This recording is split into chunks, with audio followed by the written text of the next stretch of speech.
Hello everyone, welcome back to the channel. I am Kris. It is Saturday morning, 5:33 a.m. My dogs woke me up because they all had to go potty. So, I had breakfast, got my coffee. We're going to knock out 3 videos this morning. Well, you're going to knock out 1 with me right now. I'll do 2 more after. I'm going back to old school. Mrballen. This is Out with a Bang. This will sadly be my most soul-crushing video 2024. No bait. HSD and MNY. 2 weeks ago.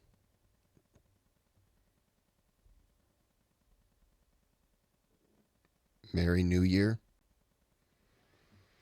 Happy Saint Day. I have no idea.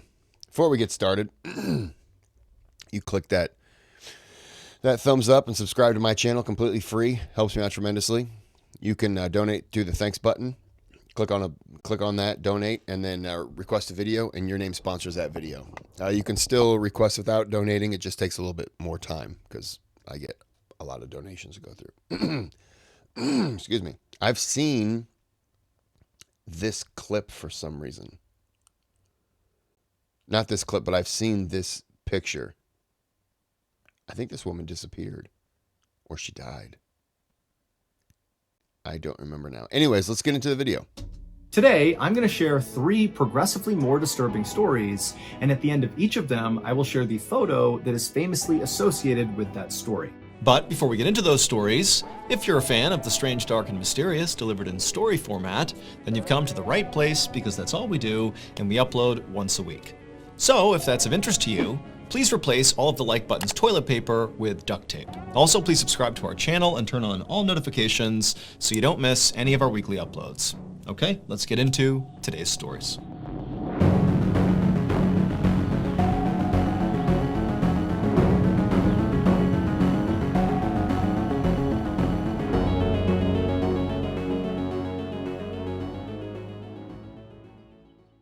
At 1 p.m. on November 2nd, 2020, an older man named Marcel Terray stood in his backyard hanging damp clothes on a clothesline. Marcel and his wife, 83-year-old Paulette Landru, lived on a quiet street in the small city of Anden, Belgium. And usually, their days were filled with household chores or visits from their kids. But over the last few months, Marcel had started to spend a lot more time taking care of his wife because she had recently been diagnosed with Alzheimer's disease. Alzheimer's disease is a type of dementia that causes memory loss and confusion. And so Paulette needed help remembering to eat or to take her medications on time. And sometimes she would just wander off without telling Marcel, and Marcel would have to go corral her and bring her back home. For Marcel, watching his wife struggle with this disease was absolutely heartbreaking, and so he did everything in his power to make her life as comfortable and happy as he possibly could. And so before he had come out to hang up the laundry, he had made sure to set his wife up in front of the TV with a nice lunch so she could eat and watch her favorite show. And so Marcel hung up the last piece of clothing and then picked up the empty laundry basket and headed back towards the house. When he went inside, he expected to see his wife still sitting on the couch watching TV. But she wasn't there anymore. Marcel immediately began calling out his wife's name, but she didn't call back. And then he searched the whole house and he couldn't find her. And so starting to panic, he went outside, he searched the outside of the house, she wasn't there. He even knocked on some neighbors' doors, but they hadn't seen her. And so at this point, Marcel was very scared, given the fact that his wife had Alzheimer's and could easily wander off and put herself in a very dangerous situation without even knowing. And so instead of waiting any longer to just hope she showed up again, he picked up the phone and he called the police. Less than an hour later, Marcel stood outside. I like people who don't mess around and just call the cops right away to get them involved instead of, we searched for 7 hours and nothing happened. So then the police are scrambling to try to, because then they're going to search the same places you've searched. Oh, hold on. There you go. They're going to search the same places you searched. They're going to start pretty much the same way. So just call them, get them involved, do simple little quick searches while they get there and then expand.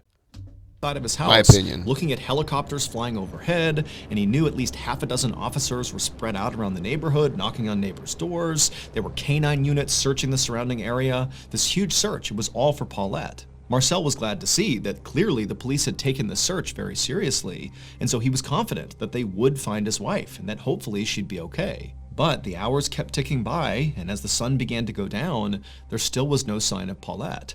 A police officer told Marcel that they would keep on investigating and hopefully find his wife as soon as possible. But over the next few days and weeks, Paulette didn't turn up, nobody had any idea where she was, and before long, weeks turned into months, and then months turned into 2 full years that nobody had seen Paulette.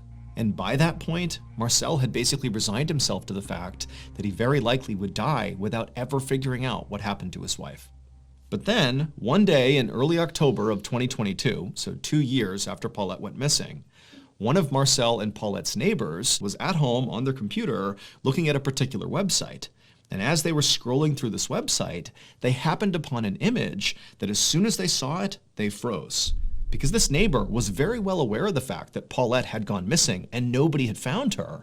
But now they're seeing this image on this website that basically gives away what happened to her. And so totally shocked that they had even found this image, the neighbor screenshotted it and brought it to the police. So it would turn out that neighbor was looking at Google Street View, which is a feature of Google Maps that basically allows you to see 360-degree views of basically anywhere on the planet. To create these images, Google literally sends out these special vehicles all over the world that have cameras that sit on top of the cars. And these cars drive down basically all the streets all over the place, constantly taking pictures all around them. And it just so happened on the exact day that Paulette went missing in 2020, there happened to be a Google car driving down the road that captured a picture of her. And so as you can see in the picture of her, you see Paulette on the left side of the image walking across the street away from her home, which is on the right side. And on the right side, you can actually see Marcel in the backyard hanging up laundry on the clothesline. And so the police, after getting this image, they basically followed the projected route Paulette was on, which is basically beelining straight across the road, and they found that across the street was this steep hill that led down to this thick bramble bush. And inside of that bramble bush was Paulette, and she was deceased. And so very likely, Paulette, in her confused state, walked straight across the street, as we see in the image, and then fell down that hill and got trapped at the bottom inside of that bramble bush and couldn't move. And so when that huge search for her was going on, very likely she was just trapped down there, but didn't understand what was going on, couldn't necessarily yell up to communicate with anybody, and so she stayed down there and died. And unfortunately, it would take 2 more full years. Wouldn't you think somebody would smell something? Because I mean, she's out in public, just decaying. You figure that there would be a stench. I guess maybe it depends on the wind, the direction of the wind and so on and so forth. But I mean, wow. And a random image on Google Street View before Marcel could finally get the closure he needed. So I didn't realize I have heard this story before, but I didn't know that. I thought she just went missing. I didn't realize that she died.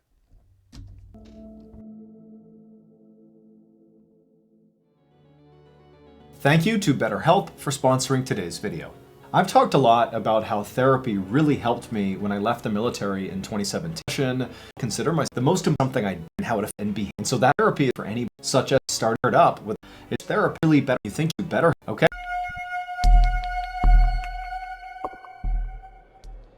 Around 10 a.m. on July 26, 2015, a 31-year-old mom named Xiang Lu Xuan and her husband chased their 2-year-old son around a brand new indoor playground. This playground was on the 6th floor of a mall in Jingzhou City, which is in central China.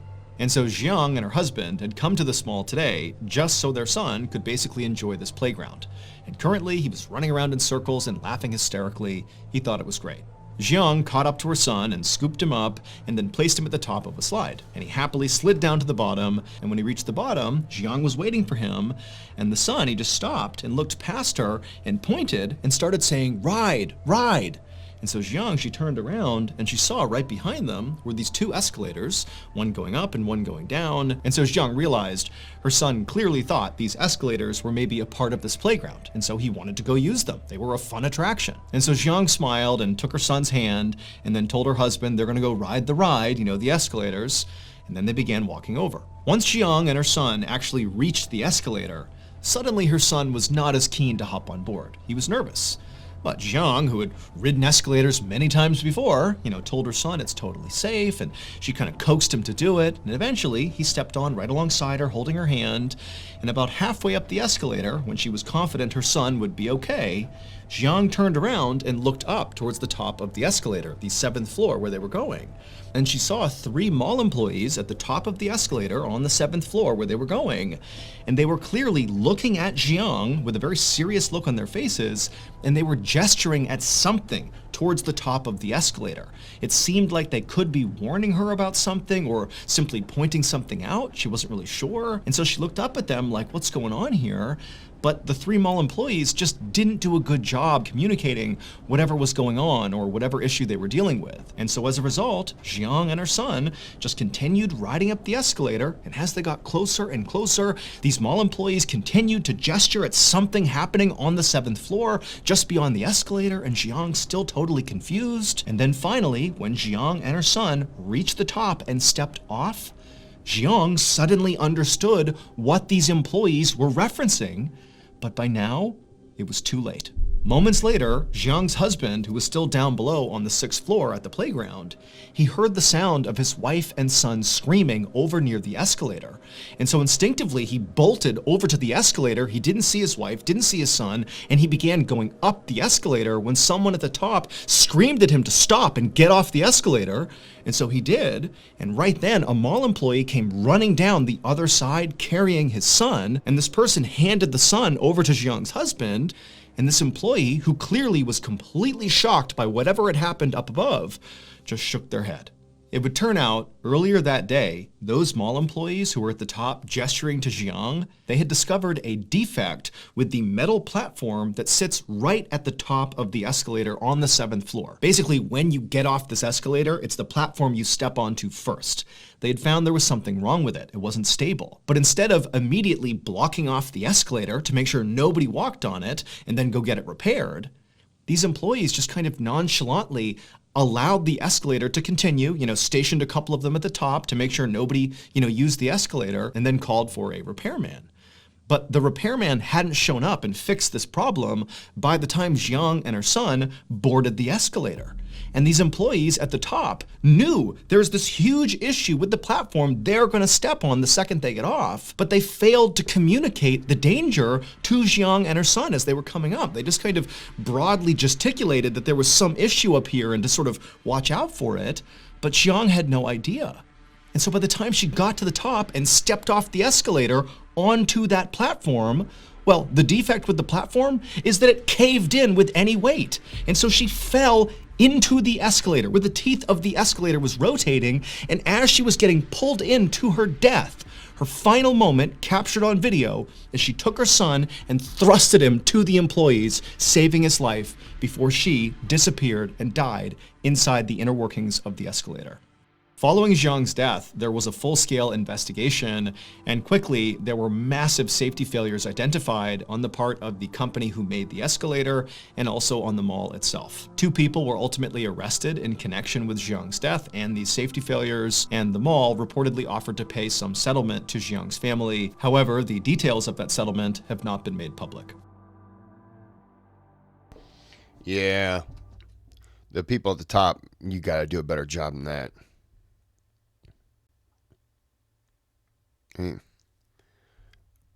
If there's a problem with it, send someone down to the bottom to block people from getting on. Or just stand at the top. Hey. To you too. I have heard that story. Oh, it's uncomfortable.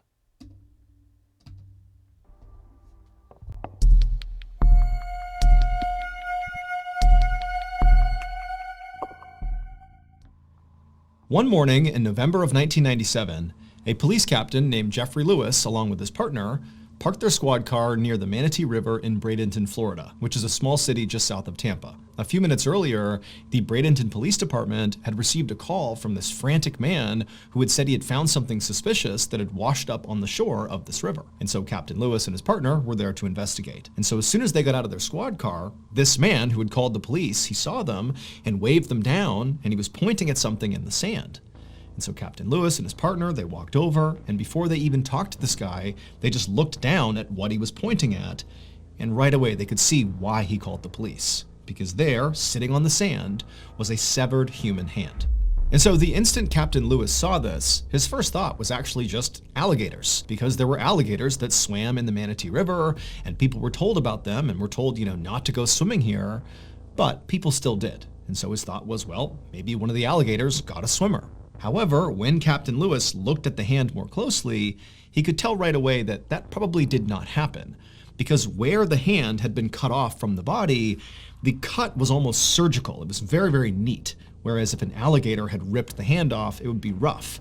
But this almost looked like a surgeon had carefully removed the hand. And so what this signaled to Captain Lewis is this hand very likely represented a murder victim. Somebody who killed this person, cut their body up, and one of their body parts is now washed ashore. And so Captain Lewis turned to his partner and told him to call for backup. And within an hour, police officers were scouring the Manatee River looking for the body that belonged to this hand. Meanwhile, the captain bagged this hand as evidence and brought it to the county sheriff's crime lab, hoping that forensic experts could potentially figure out who the victim was using fingerprints. However, when he actually handed over the hand to these forensic technicians, they told Captain Lewis that it was very likely going to be impossible to try to pull prints from this hand because the hand was very badly decomposed and water damaged. But they told Captain Lewis that despite this being a total long shot, they would still give it a try. And so really all Captain Lewis had was this hand, and so he just kind of waited for information from the crime lab about the fingerprints. And before long, the waiting went from days to weeks to months, with no fingerprints. And so with no fingerprints and no other breakthroughs in this case, Captain Lewis moved on to other cases. That is until June of 1998, when Captain Lewis was sitting in his office doing some work, when he suddenly got a call from the crime lab about the hand.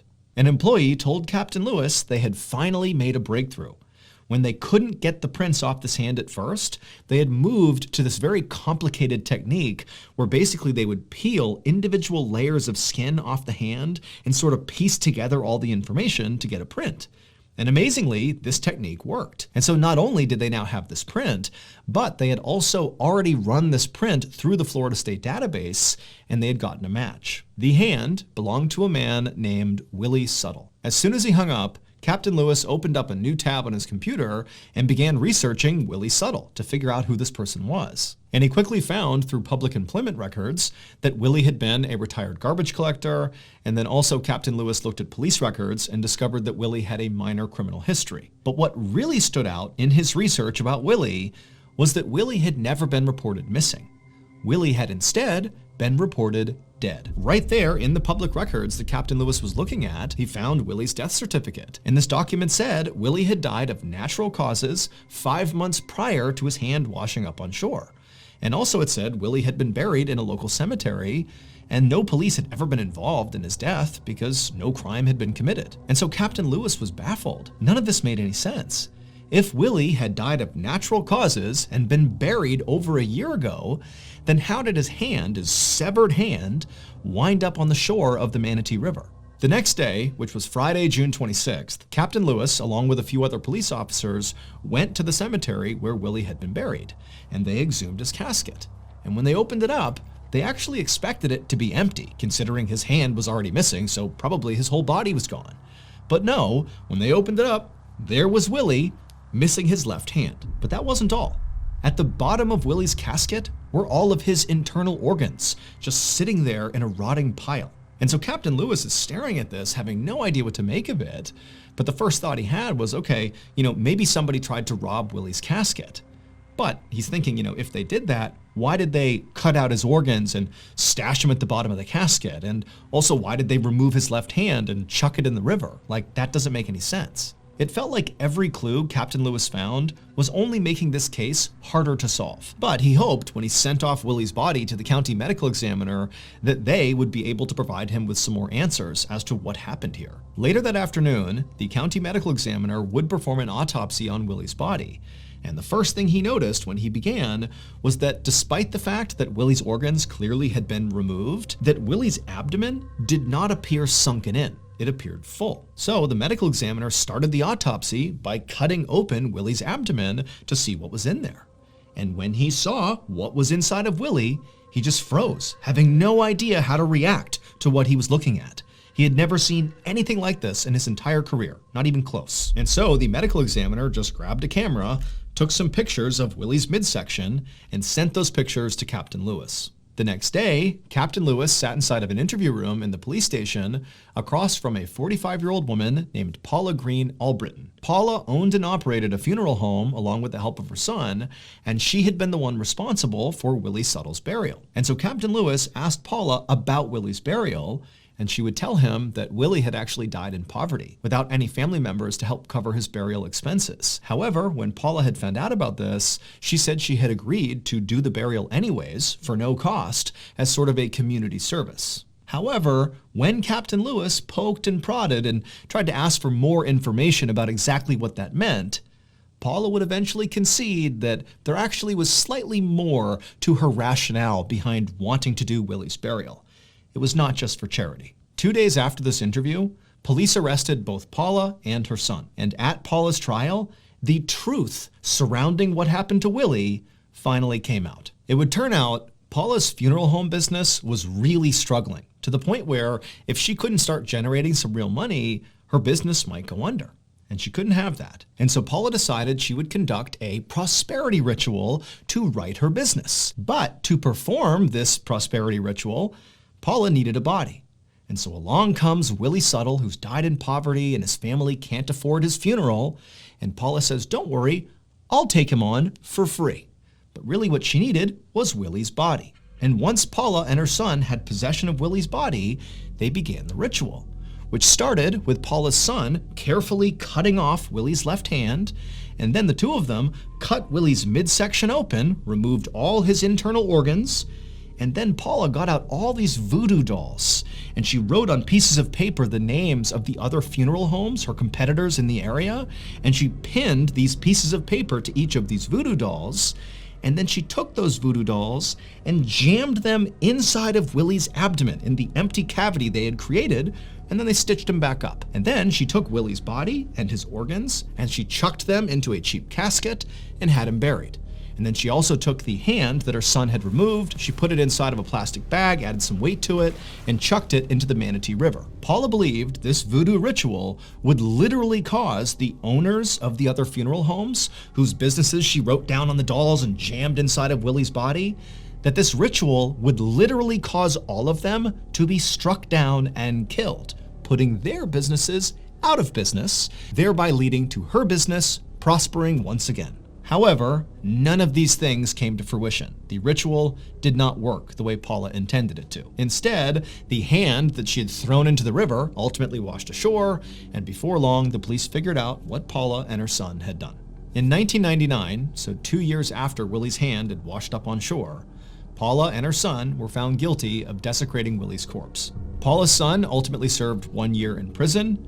As for Paula, her conviction was actually quickly overturned due to a technicality. It was discovered that during an interview with Paula, that police detectives told her that she could not be convicted if this ritual was part of a religious practice, that she was protected under the US Constitution. And so Paula, who confessed to doing this ritual, did so by saying it was part of her religion. She practiced voodoo. I am a voodooist, and I've survived because I know how to survive. And that's a part of my religion. And so in court, that confession was ruled inadmissible. And so she walked free. Here is a photo of the 12 voodoo dolls found inside of Willie's body, with the notes Paula wrote cursing her competition still attached. Are you the type of person who has binged basically all of my YouTube videos, and every week you anxiously wait a new upload?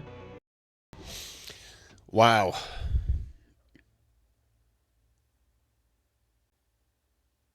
I don't think this is the most soul-crushing video. I mean, the missing lady, you know, that one, I feel bad for her. Yeah.